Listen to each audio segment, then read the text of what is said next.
Welcome to the Soul Touched by Dogs podcast, the show for dog lovers who see dogs not as toys or tools, but wise souls worth our respect and care.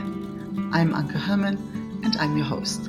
I talk to Pawsome humans, people who do great work for dogs and their people. So come and join us for today's conversation. Hello and welcome, Michael. I'm beyond delighted to have you here today. You're delighted. I'm totally excited. This is so fun. I love the work you're doing and the message that you're spreading. Fabulous. So before we dig into that really juicy topic that we have, give people like the 2-minute bird's eye overview. You know, where you're based, what's the day job, what's the business, how do you help people? Yeah, thank you. Great question. I live in Fort Collins, Colorado, just about an hour north of Denver. Beautiful location. I'm very attuned to nature, so it's a wonderful place for me to live and actually do my work. So I am a canine-partnered men's relationship coach, right? Like, what the heck is that? So I help men create emotional confidence and emotional intelligence working with the relationship with their dog, right? And taking that into other relationships in their life. I act as a mentor and a guide to help facilitate this process. We already have all of these bits of wisdom inside of us, but we just don't know how to access them. So that's where I come in, and I create this other environment for this to be able to flourish. So, I work with guys on Zoom. I work with guys locally. I love working one-on-one locally because we actually take our dogs out into nature, and we can accomplish amazing things once they get settled and feel safe and comfortable and relaxed in nature. So I'm totally humbled by what I do because people have helped me get here doing the same thing. So it's just amazing. There's so much out there, and our animals give us so much. We just don't know how to tune into them and really pick up on that. So I get to help people with that. Love it. I mean, that's like that last bit you said. This is why I wanted you on this show like so badly. Because I guess that's the whole message of this, like dogs aren't just toys or tools like this stuff, they've got so much wisdom. There's so much to learn for us. Like, it's not about teaching them to kind of, sit and paw and this and that. So I think there's so much more depth to that. So I like the first thing that jumps to mind is like, what if somebody doesn't have a dog? Do all your clients have dogs, or what if somebody doesn't have, can you transmit the same message with your dogs, for example? So I prefer that someone who already has a dog, so that they have that bond established. And it's not as deep for every person, and that's okay. But that's a relationship, right? Whether you have a dog or a cat or a bird, there's actually a relationship there. We just don't perceive it that way for a lot of us.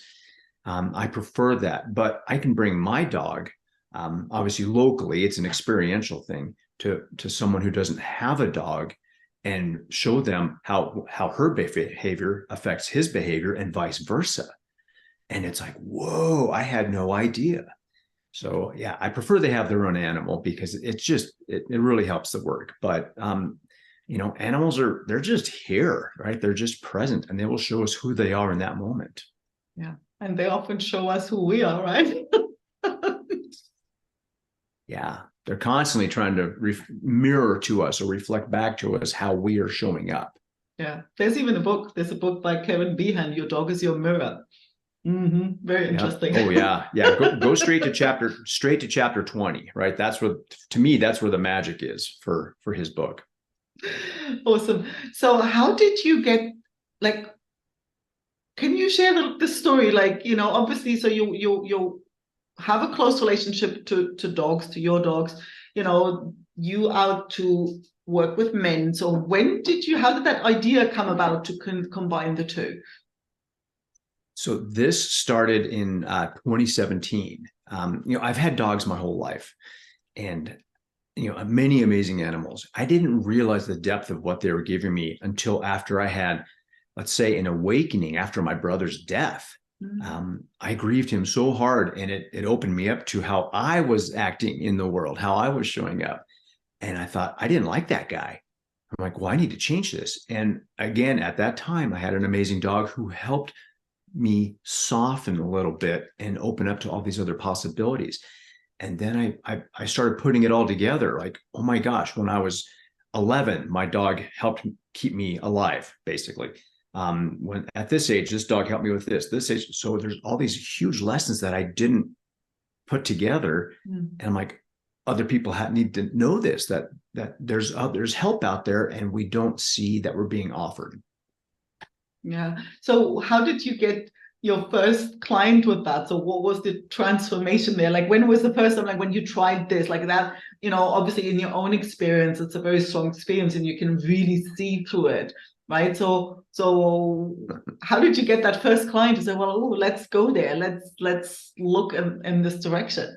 Yeah, that's a great story. I gave a presentation on this yesterday to a group. So this man contacted me because his perception of what I did was that I was a dog trainer. And I said, well, so I'm not really a dog trainer, but I'm happy to meet and help you sort this out, because his dog was escalating and doing all these crazy things. And we determined that he was acting out and his dog was responding and trying to get him to notice what was going on. His marriage was in turmoil. His business that he ran with his wife was in trouble, and then the dog was going crazy, trying to say, hey, there's something wrong here. And he got it so quickly and was able to shift that perspective. And he said, there's nothing wrong with my dog. And I said, no, there's nothing wrong with your. And he just broke down crying, because he had this realization that he and his wife needed to get into their issues individually as well as a couple and work this stuff out. Yeah, that's powerful, and it really kind of shows how tuned in they are to to what we. So what's a typical insight that people have that they might not have expected? Because when you kind of work with somebody, there's always a certain outcome that you kind of expect to have. And I would imagine in your work, I would imagine there'd be a lot of those that you see them get all the time that they don't expect when they come to you. Yeah. It's when we're able to let go of our intelligence to see the awareness that's available, right? The dog is constantly, like I said, trying to communicate with us in their way so that we see that we can do something else. They're not just a comfort measure. And I'm not diminishing that at all, because they bring a lot of pleasure and relaxation to people. But there's more when you're able to, when you create that curiosity. Is my dog doing that? Yes, your dog is doing that. So it's this aha moment where they go, oh my gosh. So when this happened and I acted like this and my dog did this, that's all tied together.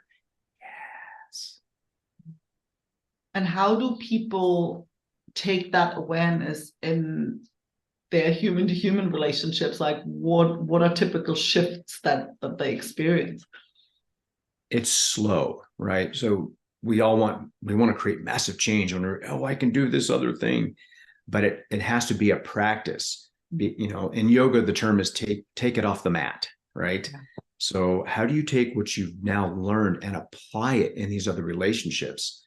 So there may be people at work that you don't get along with. Well, you can't expect it to all of a sudden be yay, but we do that, right? We say, oh, now I have these skills. So it takes time and a constant practice. It's applying this and realizing what works for you and understanding that it may not work for that person. So it's creating this change, not to create other change. Yeah, I think that awareness is really, really powerful. And to show, I think, we had a previous conversation, and what really stuck with me was that idea that what people often do naturally in relationship to their dog, like that gentleness, that kindness, that unconditional love that feels so kind of obvious and natural with your dog, it doesn't always feel as easy to take it into human to human connections, right? Yeah, well, there's all these other expectations that the other person may have of what this relationship needs to be for them. Mm. But we don't actually communicate about it. We show up expecting one thing, they show up expecting something, but we don't get that with the dog. They don't have all these rules that they apply to the relationship.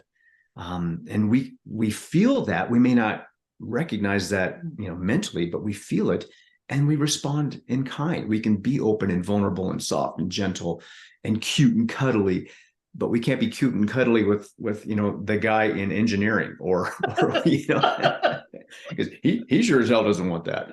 So it's fascinating. Why does that work here but not over here? Mm. Right? It's fascinating, when you take thought and expectations and judgment out, like that's like in the real world, right? It's like when you take thought, expectation, judgment, worry, guilt, when you take all that out, what are you left with? Yeah. And then everything compassion, gets easier, right? love, nurturing. I mean, all these things that we all crave so deeply, but don't know how to access. And we sure as heck don't know how to ask for it. But that dog's just given it. Yeah. Love that. So where can people go and find out more about that? Because you've got a book and it's not just for men. So, where can people get in touch with you, find out more about your work? Yeah, go to www.dogsandmen.com, all one word, no spaces. And what's on there is tons of podcasts and radio shows, resources. And my books are on there in PDF download for free. So, download it, look at it, and then email me and tell me how crazy I am. That'd be great. There's a link to email me, but it's also michael@dogsandmen.com.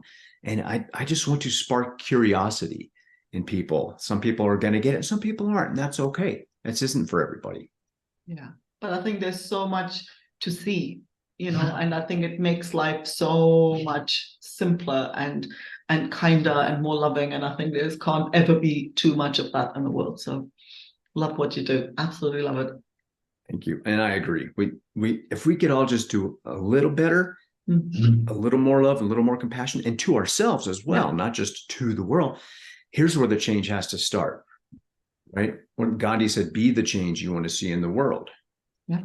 So, and I think that's really true. I think it is true. We just all need to be a little bit more dog, right? Yes, be more dog. Yeah. Awesome. Well, thank you so much. And I hope to have you back at some point because I want to see where you're going and what's evolving. So I would love to have you back at some point. Awesome. I would love to be back. Thank you for having me. Thanks so much for listening. If you enjoyed the episode, don't forget to subscribe and leave a review so other dog lovers can find the show. If you haven't already, head over to soultouchedbydogs.com and sign up for weekly doggy cuteness, tips, recommendations, and personal stories to warm your dog-loving heart. And if you know a Pawsome human you think I should interview, I'd love an introduction. Email me at Anke, that's ANKE, @soultouchedbydogs.com.